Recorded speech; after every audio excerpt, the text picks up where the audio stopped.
Right, here we go with our next section. This is 5.5, exponential growth and decay. So this kind of continues on with what we were dealing with before. We found our derivatives of logarithms and derivatives of exponential functions, and those will come into play here. We found that we had this magical base of e, which is 2.71828 or so, and it was it ended up being the number that when we differentiate e to the x, it leaves us with e to the x. And then if we had,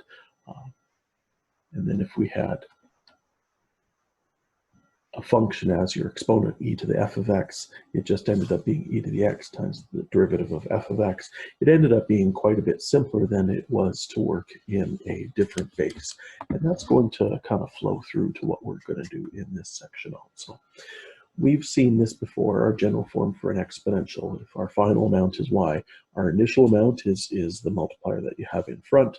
B is your rate of increase or decrease. And often it's going to be doubling from what we saw before, or for half-life it would be 1/2. But in this case, we're actually going to use e a fair amount as your rate of increase and decrease. Your exponent, the numerator, is your elapsed time, and p ends up being your period of growth. And so how much time goes by to do one full cycle, whether it's of doubling or multiplying by e or multiplying by 1/2. That's what p ends up being. If we think about this a different way, if we think about this as b to the kt, which is what we are going to be dealing with soon, so k ends up being the reciprocal of the period. So instead of how many hours it takes to double, it'll be the reciprocal of that. It'll be doublings per hour, and so it'll be your your frequency of doubling is what this will be. So moving forward, starting with a question like this is something that we would have seen in 30-1. A bacteria culture starts with 2,000 bacteria, and after 3 hours, the estimated count is 10,000 bacteria. And we need to, let's presume a doubling cycle, determine the length of the period as an exact value. So we have 10,000 now. We had 2,000 to start with. We are going to call this doubling. So we'll have a base of 2, and we'll have exponent of 3 over n. 3 is because after 3 hours, we have this count of 10,000, and we have this unknown length that we're trying to find how long it takes for it to double. Of course, we divide both sides by 2,000. We end up with 5 is equal to 2 to the 3 over n. We swap this around into log form, and the exponent 3 over n is equal to the logarithm of 5 base 2. Solving this for n, multiply both sides by n, divide both sides by log 5 base 2. Get n is equal to 3 over log 5 base 2.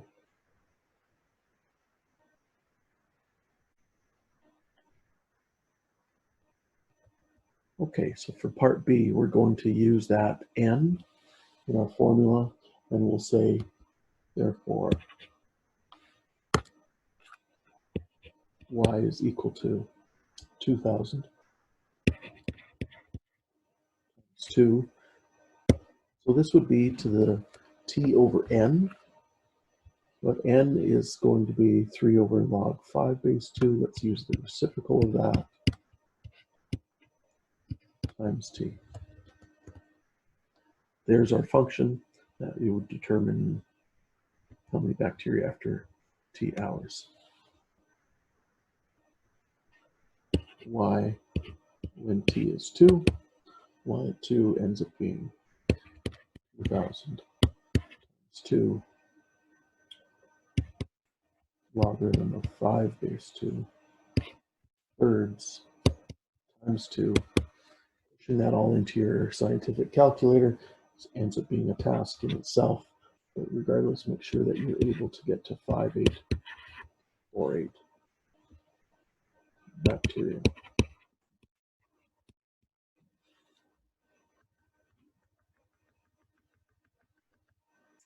Now, we're going to try to do this instead of base 2, instead of counting it as doubling.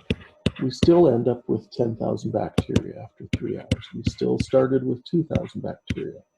Instead of multiplying by 2 every period, we're multiplying by E.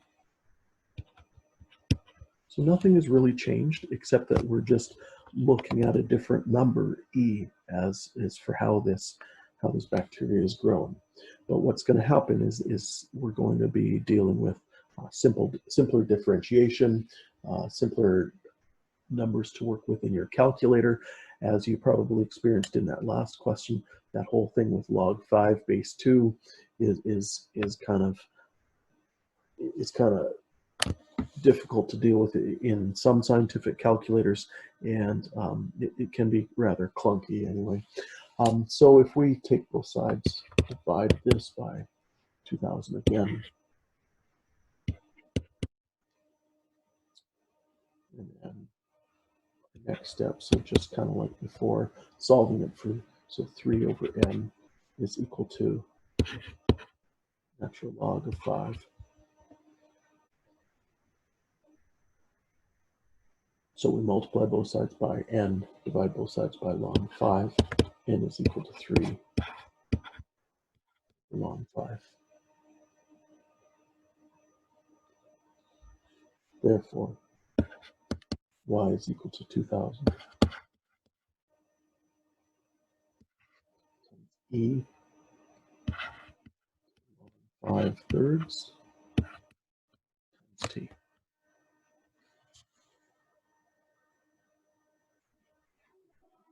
So it's interesting in that it just ends up being a simpler formula. We don't care whether it's doubling or tripling or whatever we're using this value of E. So that's how much it's grown by each hour. And here we go. So just to sum this up, y naught is equal to your initial amount. T is your time elapsed.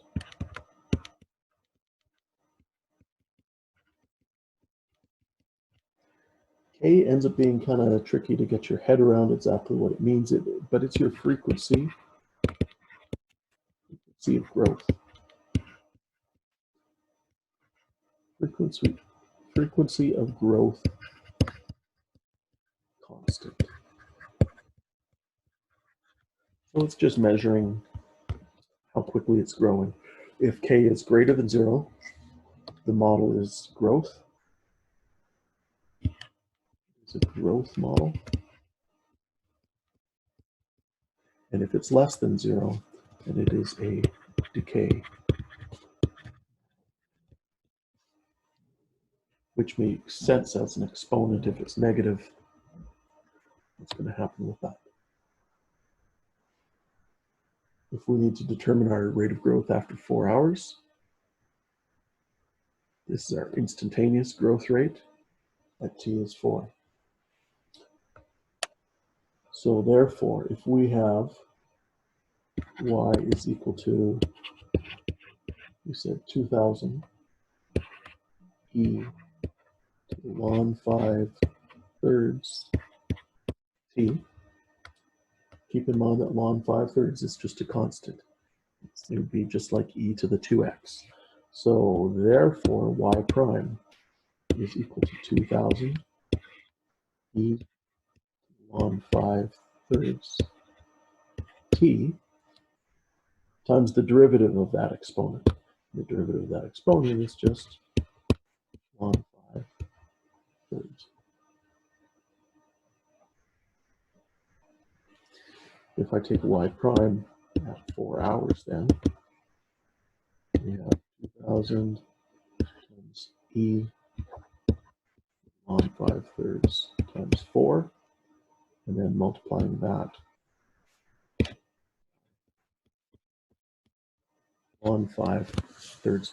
Make sure that you're careful when you're pushing this into your calculator. It's not natural log of 5/3. It's natural log of 5 and then divided by 3.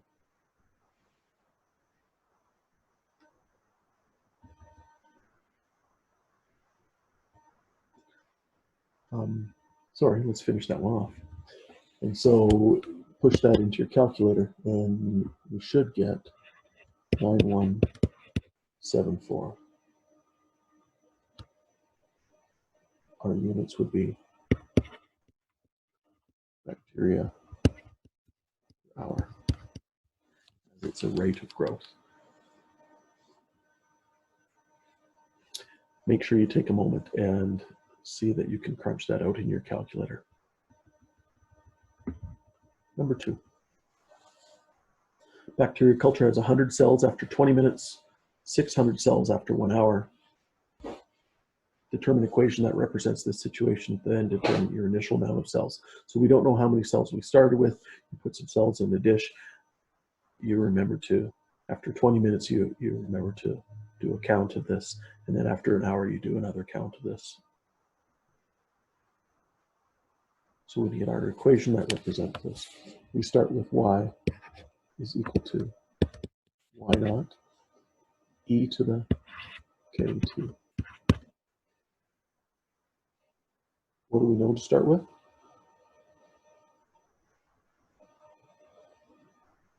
We know that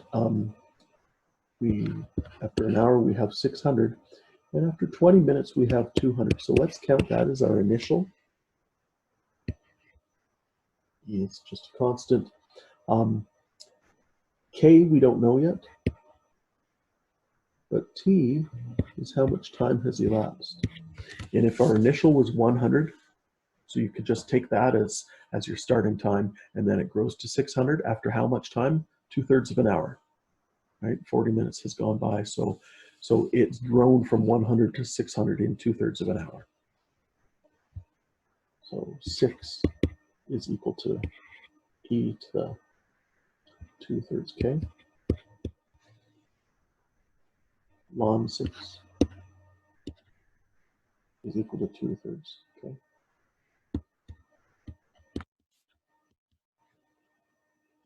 K is equal to 3 ln 6 over 2.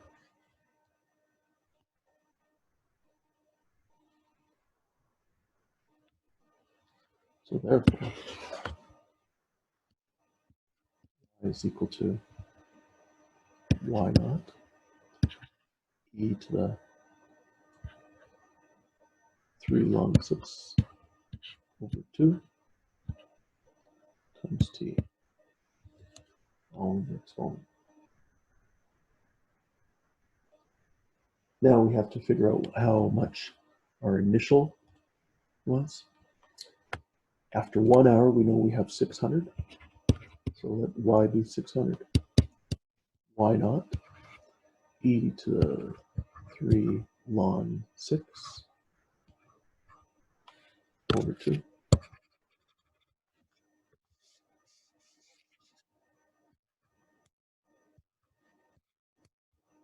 times 1 hour.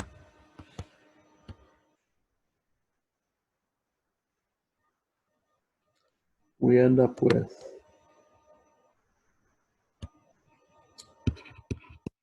600. At first we're looking at this and we're thinking, how are we going to simplify this? But if we recognize the fact that we have e and then we have this ln 6 as part of our exponent. So 3 e to the ln 6 times 3 halves. So e to the ln 6 to the 3 halves times 1. I suppose we don't need that at this point. And then if we do that and realize that e to the ln 6, because ln 6 is a logarithm base e, so therefore 600 is equal to y naught. This becomes 6, sorry, not ln. E to the 6 is just 6, 3 halves. Y naught is equal to 600 over 6, 3 halves. Approximately 41 bacteria. Hopefully that seems like a reasonable amount. If we started with 41 and then after 20 minutes we have 100 and then after an hour we have 600, that seems like it's growing at the same rate, and that is what's happening.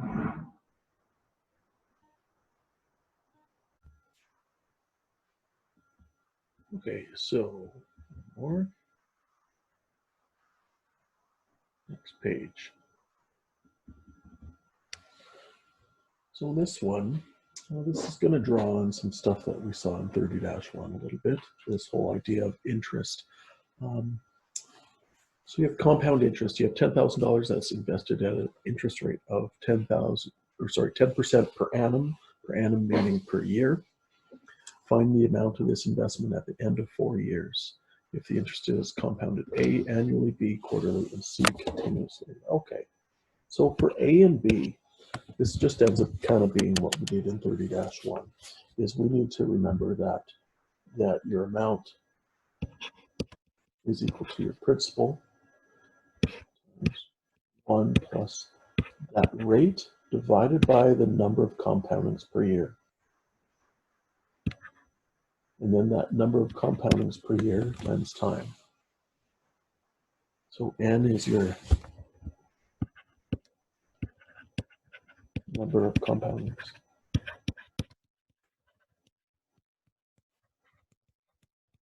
per year. And R is our rate as a decimal.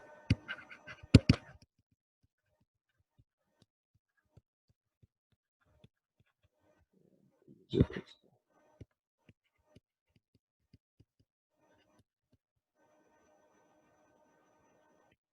A is the final amount. Okay. So putting that all together, we have A is equal to 10,000. Or compounding annually, this is kind of straightforward. This is just going to be 1 plus 0.10 over 1, right? Because we're just having one compounding per year. So there's your interest rate is 10% growth. And then your exponent is 4 years. N is still just 1 because it's one compounding per year. So really, we're just multiplying by 1.10 4 times. And with this, we get 14,641. So that's saying what that's saying is, as at the end of every year, you're getting your interest, and then it's dumping that into your account. And then at the end of year 2, you'll have your interest on your original about 10,000 plus your $1,000 of interest that you ended up getting at the end of year 1. You'll insert that into the account, and then you'll be getting interest upon interest. For B is now looking at quarterly, which means every quarter, 4 times per year. Every 3 months you're getting interest. Now, the whole 1 plus R over N, 1 plus this 0.10, and we're going to divide it by 4. You're going to get interest instead of just at the end of the year on December 31st, you'll get interest after 3 months. So after January, February, March, on the 1st of April, you're going to get interest. And on the 1st of July, you'll get, 1st of April, you'll get interest. 1st of April, May, June. So 1st of July, you'll get interest. So how many compoundings we're going to have? Not just 4. We're going to have 4 every year for 4 years. So this ends up being 10,000, 1.025, 16. That represents that you're getting 2.5% interest 16 times. So every quarter you're going to get 2.5. You don't get all 10% of your interest every quarter, but they're going to calculate it for you 16 times at 2.5% growth. We calculate this, and this ends up being a little bit more. 14, actually significantly more, 14,845.06. So that's for part B of the question. So nothing really new in here. What's new is if we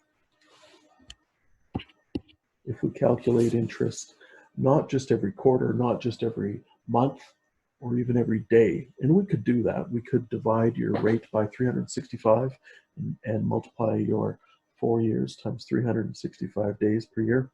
We could do that and compound it daily, but we can actually compound it continuously. And so this ends up using this concept of E. If we're compounding it continuously, we have to recall something that I talked about in a couple lessons ago. And I just mentioned this briefly, and what I mentioned is that if we have a limit, n goes to infinity, of 1 plus 1 over n to the n. And I might have stated it the other way, 1 plus x to the 1 over x, it ends up being the same thing. And what's happening with this is this gets closer and closer to 1, but our exponent gets larger. So when we have an exponent like this, that keeps getting larger, yet this base ends up getting closer and closer to 1, this actually ends up being equal to e, which comes quite handy in that that's exactly what's going on in our situation if we're compounding continuously. So if we're compounding continuously, e ends up being your growth rate, and so we end up being p is your principal times e to the RT, and it ends up simplifying it just beautifully. So we end up with $10,000 is your initial investment, e to the 0.10 times 4 years. And we multiply this out, it ends up being 14,918.25. So we end up with having a little bit more interest. If we, the more and more often that we compound our interest, our rate keeps going down, but our number of compoundings goes up. And this ends up being what we can have as a limit of if we compound this continuously. All right, thanks so much, and good luck. Email me if you have any questions. Thanks.